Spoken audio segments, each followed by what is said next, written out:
नमस्कार दोस्तों, welcome to agree paradise. तो आज के वीडियो में हम लोग बात करने जा रहे हैं धान की खेती। ये धान की खेती का पार्ट नंबर दूसरा है। इससे पहले पार्ट 1 आ रखा है, तो जिन लोगों ने पहला वाला पार्ट नहीं देखा है तो प्लीज़ वो वाला पार्ट देखिएगा, तभी चीज़ें आप लोगों को समझ में आएंगी। तो सबसे पहले हम लोग बात करेंगे जलवायु एवं मृदा के बारे में बात। तो अगर हम जलवायु की बात करें तो आपको पता है कि जो धान का पौधा होता है उसको उष्ण एवं नम जलवायु की आवश्यकता होती है। जिस समय पे धान की रोपाई की जाती है उस समय पे क्या होता है कि नमी बहुत अधिक होती है, क्योंकि बारिश का समय होता है। बारिश का समय होता है तो उस समय पे आप लोगों ने अपने घरों में देखा होगा कि नम जलवायु होती है बहुत ज़्यादा। कहीं दीवारों में सीलन आ जाती है, या कहीं पे पानी की मात्रा आप कहीं पे भी नमी देख पा रहे होंगे। तो उस समय जो होता है, जो बाष्प के रूप में पानी पूरे वातावरण में हमारे घूम रहा होता है, नमी की मात्रा अधिक होती है। तो इसीलिए इसको बोला जाता है उष्ण एवं नम जलवायु की आवश्यकता होती है किसको, धान की फसल के लिए। ठीक है। उसके बाद में यहाँ से कुछ महत्वपूर्ण बातें आप लोगों से पूछी जाती हैं। वो बातें क्या पूछी जाती हैं कि कितने तापमान की आवश्यकता होती है धान की खेती करने के लिए।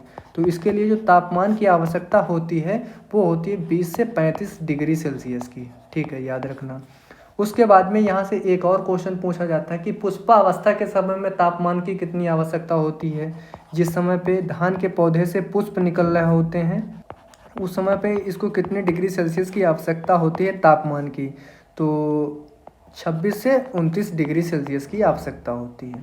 उसके बाद में एक और क्वेश्चन पूछा जाता है कि पकते समय, जब धान पक रहा होता है उस समय पे तापमान कितने डिग्री सेल्सियस धान की फसल के लिए उचित माना जाता है।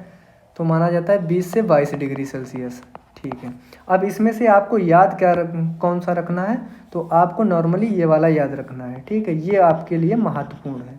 ठीक है, अगर ज़्यादा एग्जामिनर क्वेश्चन पूछेगा तो यहाँ से पूछेगा, अन्यथा आगे ज़्यादा नहीं पूछेगा। उसके बाद में अगर हम बात करें मृदा की, तो जो धान की फसल होती है चिकनी मटियार में इसकी खेती बहुत अच्छी होती है। चिकनी मटियार जो मृदा होती है इसके लिए सर्वोत्तम मानी जाती है। ठीक है, इसी को हम लोग क्ले सॉयल बोल देते हैं। ठीक है, क्ले सॉयल जो होती है वो इसके लिए अच्छी होती है। क्यों क्ले सॉयल अच्छी होती है? क्योंकि क्ले सॉयल में जो पानी अधिक समय तक रुक जाता है, क्योंकि इसमें एक लेयर पडलिंग के द्वारा बनाई जाती है। उस लेयर के द्वारा जो पानी होता है वो नीचे नहीं जा पाता, लीचिंग नहीं हो पाती, उसका परकुलेशन नहीं हो पाता है। पडलिंग क्या है अभी आगे समझाएंगे। तो इसलिए जो चिकनी मृदा होती है, जो चिकनी सॉयल होती है, वो धान के लिए सर्वोत्तम मानी जाती है। तो याद रखना। यहाँ से नहीं क्वेश्चन तो पूछा जाता है कि इसके लिए कितना पीएच की आवश्यकता होती है। तो जो धान की खेती करने के लिए जो मृदा का पीएच होता है वो 4 से 6 पीएच होना चाहिए। और जो मृदा होती है वो अम्लीय मृदा अच्छी मानी जाती है। अम्लीय मृदा में ये खेती जो धान की होती है बहुत अच्छी हो जाती है। ठीक है, ये चीज़ हो गई। तो इम्पॉर्टेंट आपके लिए ये वाला रहेगा, तो यहाँ पे लगा लीजिए IMP। ठीक है, अब हम लोग करने जा रहे हैं धान की खेती। भाई यहाँ तक तो मृदा के बारे में पता चल गया और जलवायु के बारे में पता चल गया कैसी। अब हमको करना है कल्टीवेशन। तो कल्टीवेशन करना है धान का, तो इसके लिए मेथड होगा ना कोई। तो कितने मेथड होते हैं? 2 मेथड होते हैं। कौन कौन से मेथड होते हैं एक एक करके देखते हैं। सबसे पहले जो होता है सिंचित क्षेत्र वाला मेथड एक होगा।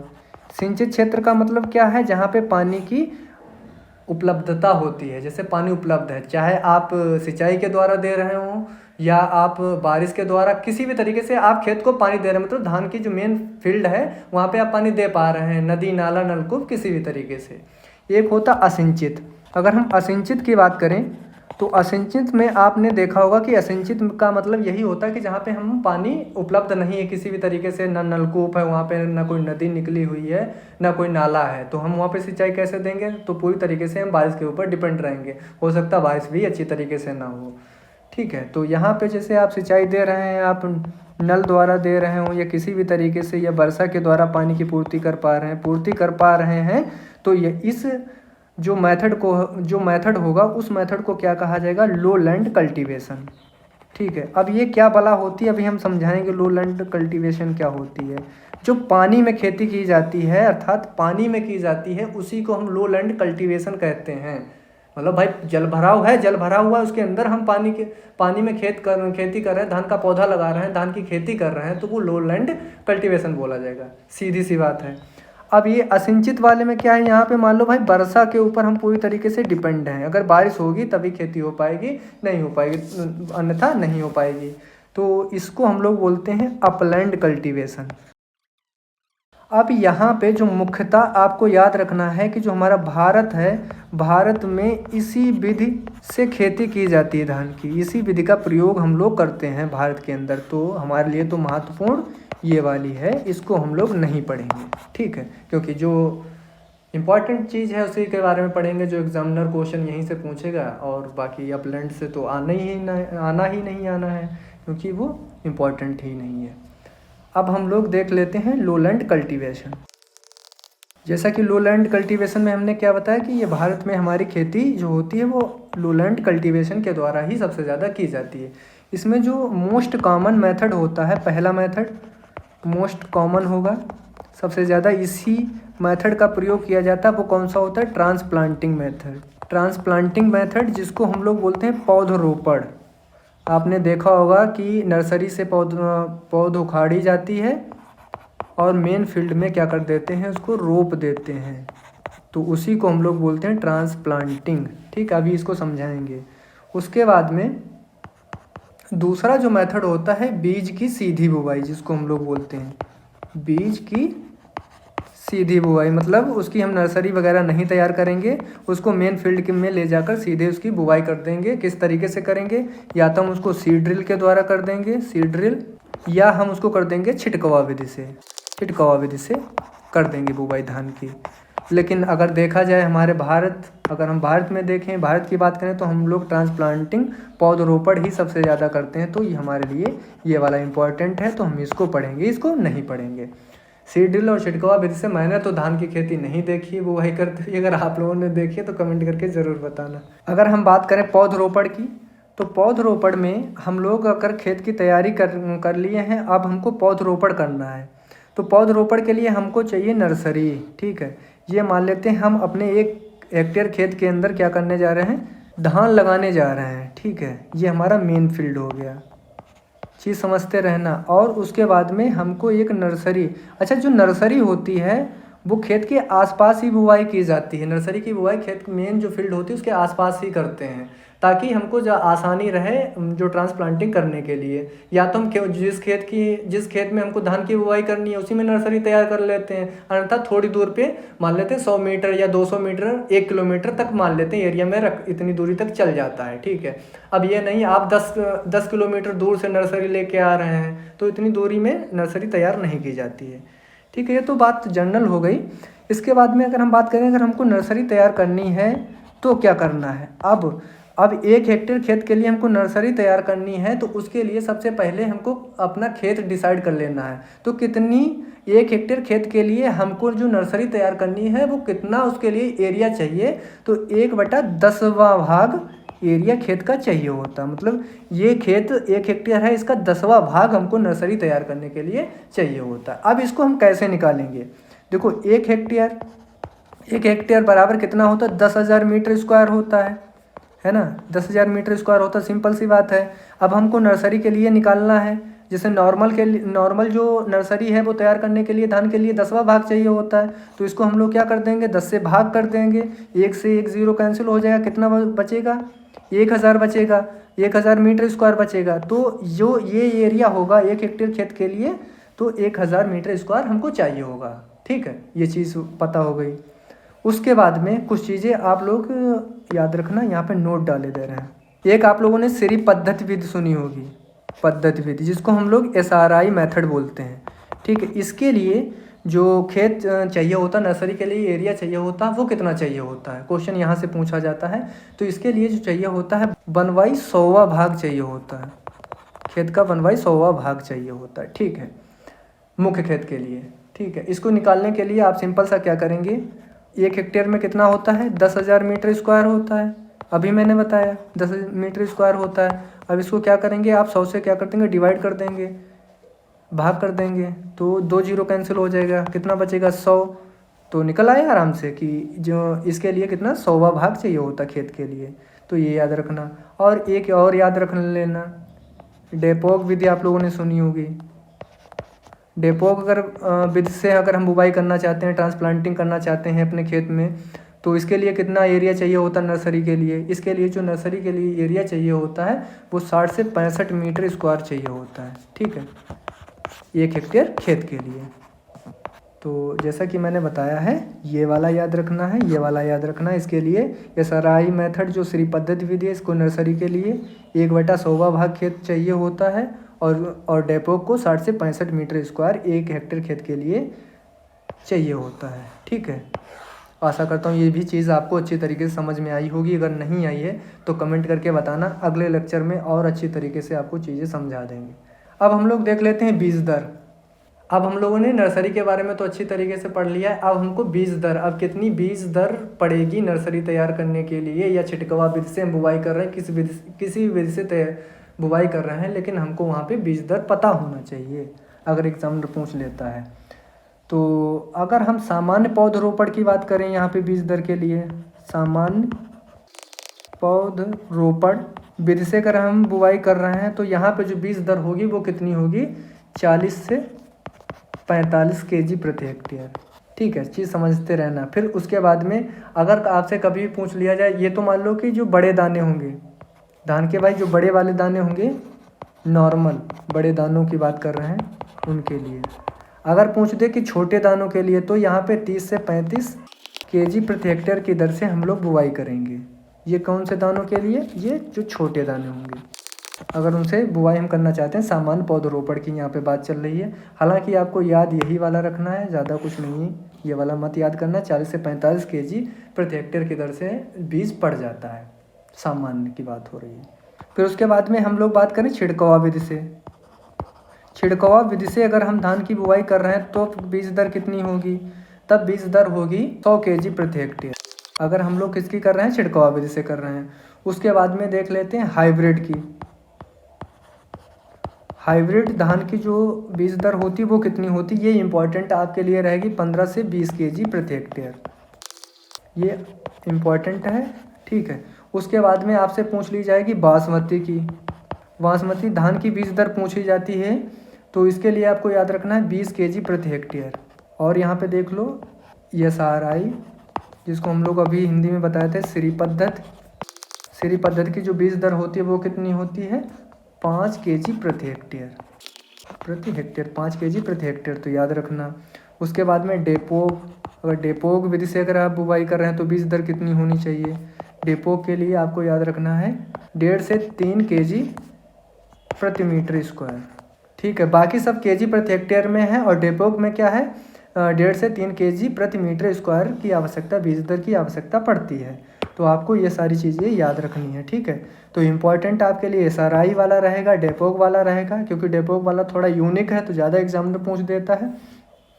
और आपको बासमती वाला याद रखना, हाइब्रिड वाला याद रखना, और सामान्य वाला। छिटकवा वाला कभी नहीं पूछा जाता है, तो याद कर पाना तो कर लेना, अच्छी बात है, अन्यथा नहीं पूछा जाएगा। अब हम लोग देख लेते हैं बुवाई का समय।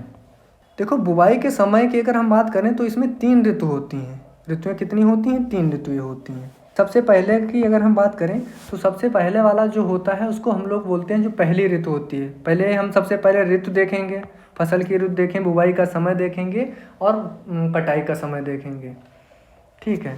तो सबसे पहले होते हैं जिसको हम लोग सस बोलते हैं, या कुछ लोग अस बोलते हैं, जो भी है अपने प्रोनाउंसिएशन है। इसी को ऑटमन बोला जाता है, इसी को प्री खरीफ भी बोला जाता है। और इसकी जो बुवाई होती है वो मई जून में, ये याद रखना, ये बहुत ज़्यादा पूछा जाता है। धान में ये बुवाई का समय जो होता है, जो 3 तरीके का होता है, ये बहुत ज़्यादा पूछा जाता है। अगर इसकी कटाई की बात करें तो सितंबर अक्टूबर में इसकी कटाई कर ली जाती है। उसके बाद में दूसरे नंबर की अगर हम बात करें तो दूसरे नंबर पे आता है जिसको हम लोग बोलते हैं अमन बोला जाता है, या इसी को अगहानी भी बोला जाता है, अगहानी। और सबसे ज़्यादा महत्वपूर्ण आप सभी लोगों के लिए यही वाला है, इम्पॉर्टेंट है। क्यों इम्पॉर्टेंट है अभी बताएंगे। अमन या इसको अगहानी बोला जाता है। इसकी जो बुवाई होती है वो जून जुलाई में की जाती है, इसकी बुवाई जून जुलाई में की जाती है। और कटाई की कब की जाती है? नवंबर और सितंबर में। नवंबर से लेकर सितंबर में इसकी कटाई कर लेते हैं। तीसरी जो ऋतु है, तीसरी जिसको हम लोग बोलते हैं बोरो बोला जाता है, या इसको बोरो हिंदी में भी देख लो, बोरो बोलते हैं, या इसको समर बोला जाता है। समर भी बोलते हैं, इसको स्प्रिंग भी बोलते हैं। तो इसकी जो बुवाई होती है वो नवंबर दिसंबर में की जाती है। नवंबर से लेकर दिसंबर में इसकी बुवाई की जाती है। मार्च अप्रैल में इसकी कटाई की जाती है। ठीक है, तो ये तीनों याद रखने हैं। इसमें सबसे ज़्यादा मैंने बताया कि अमन या अघानी वाला ये आप लोगों के लिए महत्वपूर्ण है। क्यों महत्वपूर्ण है? क्योंकि इसी की खेती सबसे ज़्यादा की जाती है। ठीक है, अमन या अघानी, तो इस पर IMP लगा लेना जैसा कि मैंने बताया है, ये याद रखना। बाकी याद तो आपको तीनों रखने हैं, तीनों ही इम्पोर्टेंट है आप सभी लोगों के लिए। अब देखिएगा कुछ चीज़ें हम लोग समझ लेते हैं। क्या समझेंगे? जैसे कि मान लेते हैं हमारा ये खेत है। ठीक है, ये हमारा खेत है। जैसे कितना खेत है? 1 हेक्टेयर ही मान लो, 1 हेक्टेयर खेत है और यहाँ पे नर्सरी लगी हुई है, ये नर्सरी। अब ये जो नर्सरी है, ठीक है, नर्सरी और ये क्या है? हमारा मेन फील्ड हो जाएगा। यहाँ पे जिस बात को हम समझाने की कोशिश कर रहे हैं वो समझना। अब यहाँ से क्या करेंगे हम यहाँ से क्या करेंगे? यहाँ से नर्सरी लेंगे और इसमें इसकी क्या करेंगे? रोपड़ करेंगे। जैसे कि आप लोग देख पा रहे होंगे, यहाँ मैंने एक इमेज लगाई थी शुरुआत में ही, इधर गई, ये देखो, ये रुपाई की जा रही है। ये कोई किसान है हमारा, ये क्या कर रहा है? इसके हाथ में देखिएगा, ये इसके हाथ में ये देखो धान के पौधे हैं, ये इनका पौधरोपण कर रहा है। ठीक है, ये चीज़ जो, और इसी चीज़ को मैं समझाने की यहाँ पे कोशिश कर रहा हूँ कि जो यहाँ से नर्सरी से लेकर यहाँ से नर्सरी से पौध ले जाएगा किसान, और इसी को हम लोग बोलते हैं ट्रांसफ़र। ठीक है, क्या बोलते हैं? ट्रांसफ़र। तो नर्सरी यहाँ से लेके और यहाँ तक ले जाएगा, ये ट्रांसफ़र करके नर्सरी ले जाएगा। इसी क्रिया को हम लोग बोलते हैं ट्रांसप्लांटिंग, और इसी को हिंदी में बोला जाता है पौधरोपण। क्योंकि इसका एक यही मुद्दा मेन क्या हो जाता है, इससे आप समझिएगा ट्रांसप्लांटिंग क्या होती है। एक स्थान से दूसरे स्थान तक किसी भी चीज़ को हम ट्रांसफ़र कर ले जाते हैं, मतलब नर्सरी को हम ट्रांसफ़र, धान की नर्सरी को ट्रांसफ़र करके ले जाएंगे और उस खेत के अंदर हम वहाँ पे क्या करेंगे? उसकी सोइंग कर देंगे, अर्थात उसको मिट्टी के अंदर गड़ाएंगे, जाके पडलिंग हो जाती, खेत तैयार हो जाता है उसके बाद में। तो उस क्रिया को हम लोग ट्रांसप्लांटिंग बोलते हैं। ठीक, यही चीज़ मैं समझाने की कोशिश कर रहा था। और यहाँ से और चीज़ें समझिएगा। क्या आप लोगों को समझना है कि जो पौधरोपण का समय होता है वो क्या होता है? नर्सरी, तो ये जो नर्सरी है, अब हमको नर्सरी भाई है, यहाँ से उखाड़ के इस खेत के अंदर लगाएंगे, तो पौधरोपण का समय तो हमको पता होना चाहिए, ट्रांसप्लांटिंग का समय पता होना चाहिए। तो वो कितना होता है पौधरोपण का समय? अगर हम सामान्य पौधरोपण की बात करें, उसके लिए जो हमारी नर्सरी होनी चाहिए वो कितने दिन बाद हम ट्रांसप्लांटिंग कर सकते हैं? तो 25 से 30 दिन बाद। बुवाई से 25 से 30 दिन बाद हमारी नर्सरी तैयार हो जाएगी और उसको मेन फील्ड में ले जाकर हम उसका पौधरोपण कर देंगे। ठीक है, ये तो सामान्य की बात हो गई। दूसरी की अगर हम बात करें तो आपको मैंने जैसा कि बताया था श्री पद्धति, जिसको SRI मेथड बोला जाता है। अगर इसके लिए नर्सरी आपको तैयार करनी है, ठीक है, तो कितने दिन में तैयार हो जाएगी? तो आपकी हो जाएगी 12 दिनों के अंदर, या 12 दिन में तैयार हो जाएगी। बुवाई के 12 दिन बाद हम इसको मेन फील्ड में इसकी सोइंग कर सकते हैं, ट्रांसप्लांटिंग अर्थात कर सकते हैं। तीसरा, जिसको हम लोग डेपोक बोलते हैं, डेपोक मेथड की बात करें तो इसकी जो नर्सरी कितने दिन बाद तैयार हो जाती है? तो जनरली इसकी 11 से 14 दिन बाद तैयार हो जाती है बुवाई के बाद में मेन फील्ड में ट्रांसप्लांटिंग के लिए। तो आपको ये तीनों याद रखना है, तभी मैंने वो चीज़ समझाई थी। ये तीनों आपके लिए महत्वपूर्ण रहेंगे। ठीक है, तो आशा करता हूँ चीज़ें आपको अच्छी तरीके से समझ में आई होंगी। यहाँ तक तो कोई भी दिक्कत नहीं हुई होगी। अगर दिक्कत हो तो कमेंट करके ज़रूर बताना। अब हमको करना है अपने मुख्य खेत की तैयारी। ठीक है, अब अगर हम खेत की तैयारी करते हैं तो धान की खेती करने के लिए आप लोगों को पता है कि मुख्य खेत की तैयारी करते समय हमको एक चीज़ याद रखनी होती है कि पडलिंग की जाती है। ठीक है, खेत के अंदर।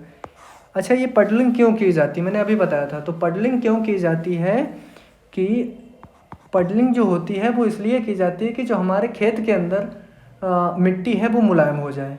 सबसे पहले मुख्य बात क्या होती है? मिट्टी को मुलायम करना। और दूसरा महत्वपूर्ण क्या होता है? जो खरपतवार होते हैं उनसे कंट्रोल मिल जाता है, उनकी भी रोकथाम हो जाती है। क्योंकि जो खरपतवार होंगे वो उसी के अंदर कट जाएंगे, पडलिंग के द्वारा कट जाएंगे या मिट्टी के अंदर धंस जाएंगे, तो वो उग नहीं पाएंगे। ठीक है, ये। और उसके बाद में जो मेन है, महत्वपूर्ण है, लीचिंग। अब ये लीचिंग क्या होती है? ये जब हम सॉइल साइंस पढ़ाएंगे तो वहाँ पे बताएंगे लीचिंग क्या होती है, परकुलेशन क्या होती है। लीचिंग और परकुलेशन को भी रोकता है, परकुलेशन कंट्रोल करता है, इसकी रोकथाम करता है। भाई जब हम मेन फील्ड होता है उसके अंदर पडलिंग की जाती है। आप देखिएगा ये किसान है, ठीक है, ये किसान है, इसमें ये लगे हुए हैं, ये क्या है, ये क्या है, ये पडलर लगा हुआ है, इसी के द्वारा पडलिंग होती है। ये पानी भरा होता है खेत के अंदर, जहाँ तक है सभी लोगों ने देखा होगा खेत के अंदर, खूब ये पडलिंग देखे हो। इसके अंदर क्या होता है, खूब मिट्टी के जो कण होते हैं उनको खूब इधर से उधर खूब इसमें उलट पलट देता है, खूब मिट्टी के अंदर इसको चलाते हैं, मिट्टी को ऊपर से नीचे करते हैं। फिर उसके बाद में क्या होता है, मिट्टी और जो पानी होता है ये आपस में घुल जाता है। जो इसके पार्टिकल्स होते हैं, जो क्ले पार्टिकल्स होते हैं मिट्टी के, वो ऊपर हो जाते हैं, वो पानी में घुल जाते हैं। फिर उसके बाद में क्या करते हैं, पाटा लगा जाते हैं। फिर पाटा लगाने के बाद में जब मिट्टी शांत होगी, भाई उसके अंदर से ट्रैक्टर निकाल दिया, पडलर निकाल दिया गया, अब शांत होगी तो जो पानी के साथ में जो मिट्टी के कण थे जो घुल गए थे, क्ले पार्टिकल घुल गए थे, वो मिट्टी के अंदर धीरे धीरे बैठेंगे, जहाँ पे शाख होगी वहाँ पे जाके वो सेट हो जाएंगे।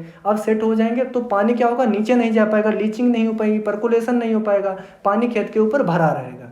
तो इसीलिए जो परकुलेशन और लीचिंग होती है उसके कंट्रोल करने के लिए, और खरपतवार कंट्रोल हो जाता है, इनके लिए हमको पडलिंग करना पड़ता है धान की खेती में।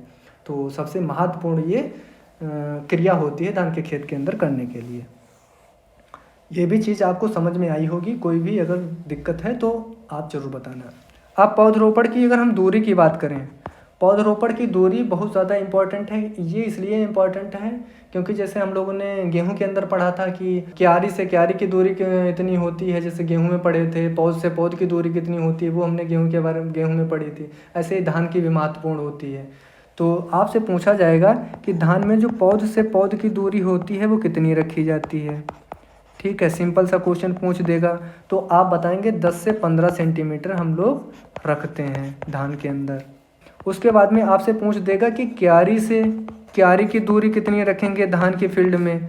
भाई जैसे देखिए समझिएगा, इमेज दिखाते हैं यहाँ पे जो मैंने पहले ही लगाई थी। अब यहाँ पे चीज़ समझिएगा, आप देखिएगा जैसे कि ये क्यारी बनी हुई है, तो कलर चेंज कर लेते हैं, ये क्यारी बनी है, ठीक है। तो ये तो हो गई क्यारी, ये क्यारी हो गई, एक ये क्यारी हो गई, लाइन हो जाएगी। तो इसी को हम लोग रो भी बोलते हैं, ठीक, इसी को रो बोला जाता है, ठीक है। और अब देखिएगा, अब यहाँ पे समझिएगा, अब यहाँ पे पौधे दिखाई नहीं दे पा रहे हैं, तो ये तो हो जाएगी यहाँ की ये जो दूरी हो जाएगी, ये क्यारी से क्यारी की दूरी हो जाएगी। अब दूसरी इमेज देखिएगा, अब मान लेते हैं एक पौध यहाँ पे लगी हुई, एक पौध यहाँ पे लगी हुई, ये भाई लाइन में पौध तो लगी होती हैं। अब जो ये बीच में दूरी होगी तो ये पौध से पौध की दूरी मानी जाती है, ठीक। तो आशा करता हूँ ये चीज़ समझ में आ गई होगी अच्छी तरीके से, कोई दिक्कत वाली बात नहीं। तो क्यारी से जो क्यारी की दूरी होती है वो 20 सेंटीमीटर धान की खेती के अंदर रखा जाता है, ठीक है। उसके बाद में अगर हम बात करें, एक और आपको बात बता दें, सीडलिंग प्रति हिल ये बला क्या होती है, सीडलिंग प्रति हिल क्या होती है। अब देखिएगा हम समझाते हैं आपको बहुत अच्छी तरीके से। ये हमारा खेत है, ठीक है। अब इस खेत के अंदर हम लोग लगाएंगे धान का पौधा। अब धान का पौधा हम लगा रहे हैं, ठीक है। ये मान लो धान के पौधे हम लोग यहाँ पे लगा रहे हैं, ये धान के पौधे लगे हैं। अब ये धान के पौधे हैं, अब जैसे हम ट्रांसप्लांटिंग करते हैं, नर्सरी से उखाड़ के मेन फील्ड के अंदर धान का पौधा लाएंगे, तब वहाँ पे जो उसकी जड़ें होती हैं, जड़ों में जो हेयर होते हैं, जो जड़ें होती हैं हेयर लाइक स्ट्रक्चर में होती हैं, वो भाई वो टूट जाती, डैमेज होगी। अब बहुत से होते हैं वो नहीं उग पाते हैं, भाई नहीं उग पाएंगे। तो जब उग नहीं पाते हैं तो इस कंडीशन में हम लोग क्या करते हैं, तो जिस एरिया में हम धान का पौधा जहाँ पे लगाते हैं इसको तो हिल बोला जाता है। जैसे यहाँ पे लगा रहे हैं तो इसको हिल बोलते हैं, ये कि ये हिल हो जाएगा। यहाँ पे लगा रहे हैं तो इस एरिया को यहाँ पर वाला एक हिल बोला जाएगा।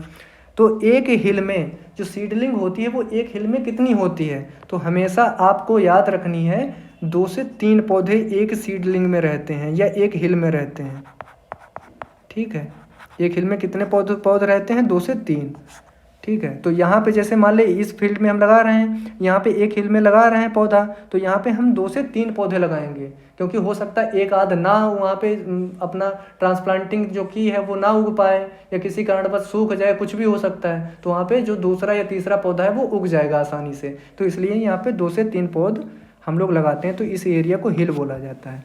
तो ये याद रखना, तो 2 से 3 पौध लगाते हैं, अब आपको हिल भी समझ में आ गया होगा, हालांकि अगर नहीं समझ में आता तो आप कमेंट करके बताना, तो अगले वीडियो में बता देंगे। अच्छा, डेपोक विधि में अगर हम कर रहे हैं, डेपोक विधि से अगर हम पौधरोपण कर रहे हैं तो वहाँ पे जो हिल होगी वो कितने पौधों की लगाई जाएगी?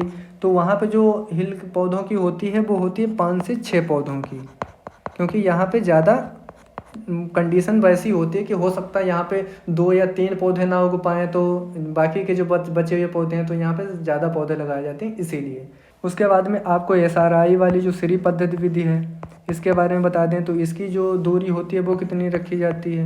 इसकी जो दूरी होती है वो स्क्वायर में रखी जाती है, 25 सेंटीमीटर स्क्वायर 25 सेंटीमीटर।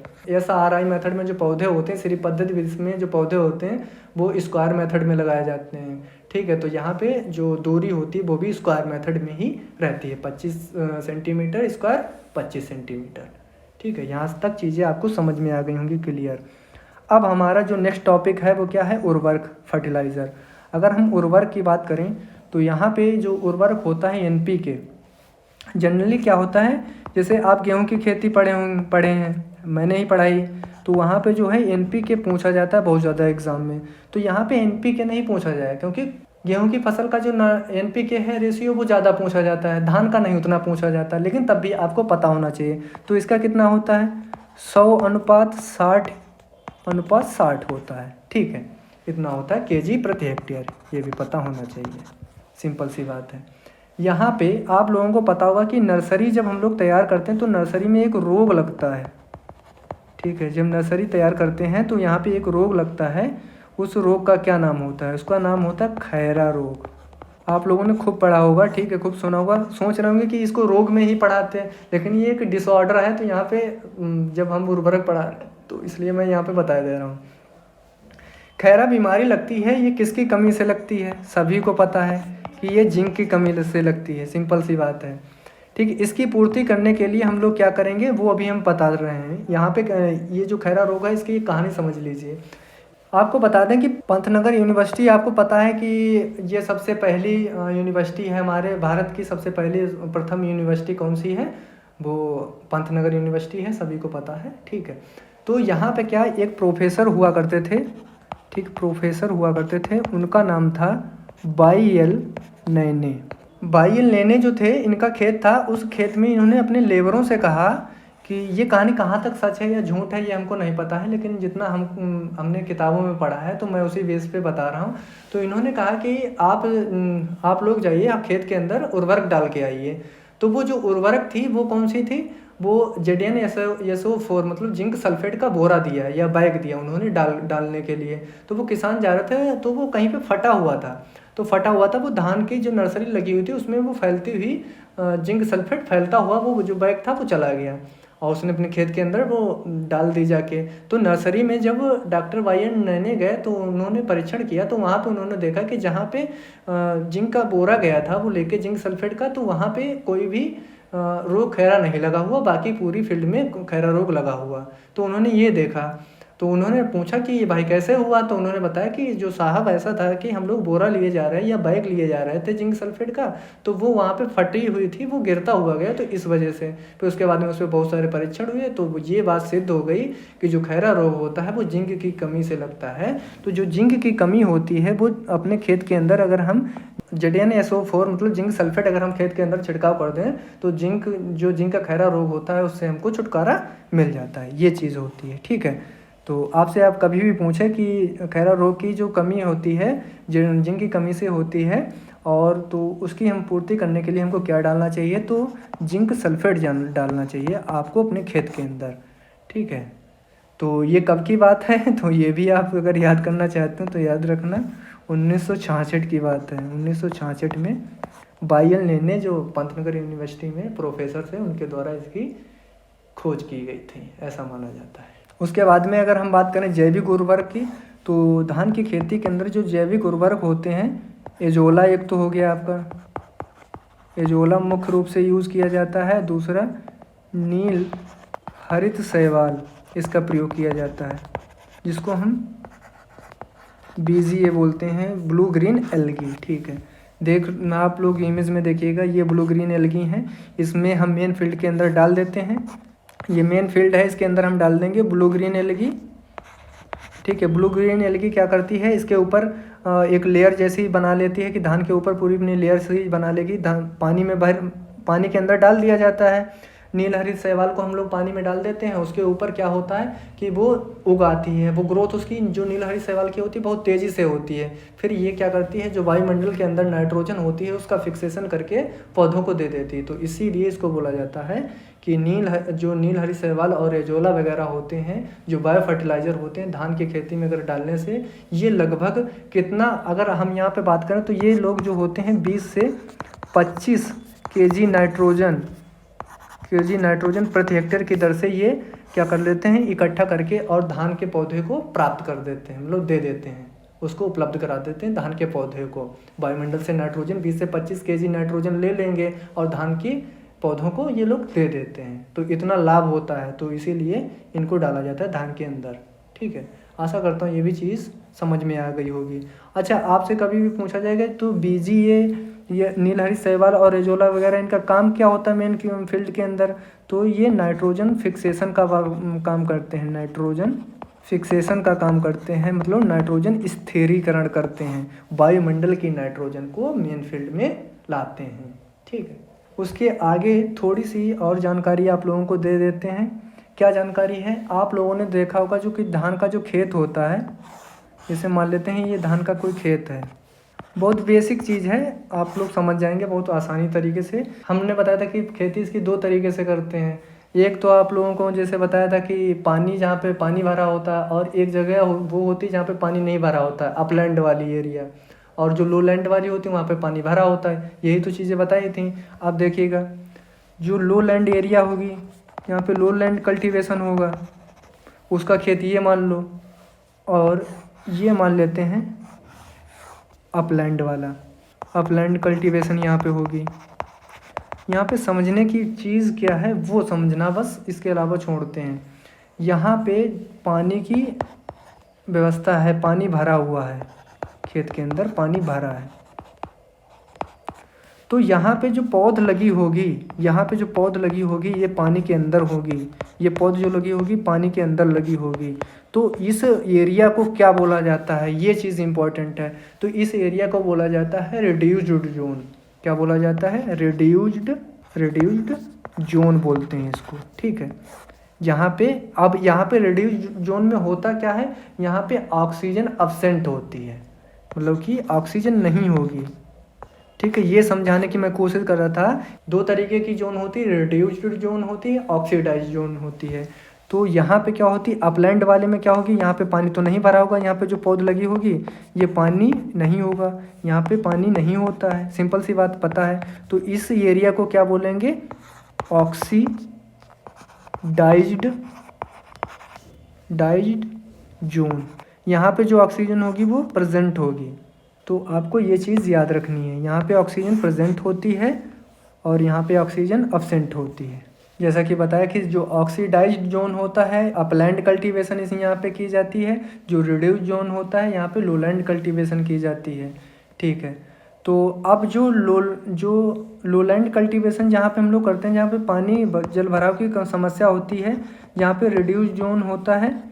ठीक है, तो यहाँ पे जो फर्टिलाइज़र होते हैं, जो उर्वरक होते हैं, वो कौन से दिए जाते हैं, अमोनिकल फर्टिलाइज़र यहाँ पे दिए जाते हैं। ठीक है, जैसे अमोनिकल में कौन कौन से दिए जाते हैं, जैसे अमोनियम सल्फेट हो गया।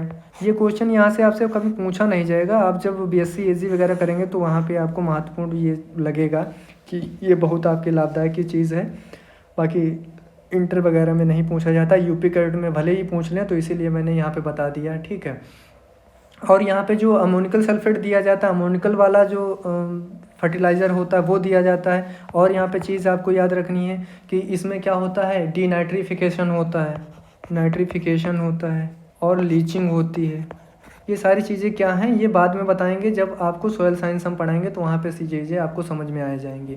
अच्छा, मैंने जो ऑक्सीडाइज्ड वाला जोन बताया जहाँ पे ऑक्सीजन अब्सेंट होती है, इसको हम लोग अपलैंड कल्टीवेशन बोलते हैं। तो यहाँ पे जो फर्टिलाइज़र होते हैं वो कौन से दिए जाएंगे, नाइट्रेट फर्टिलाइज़र दिए जाएंगे।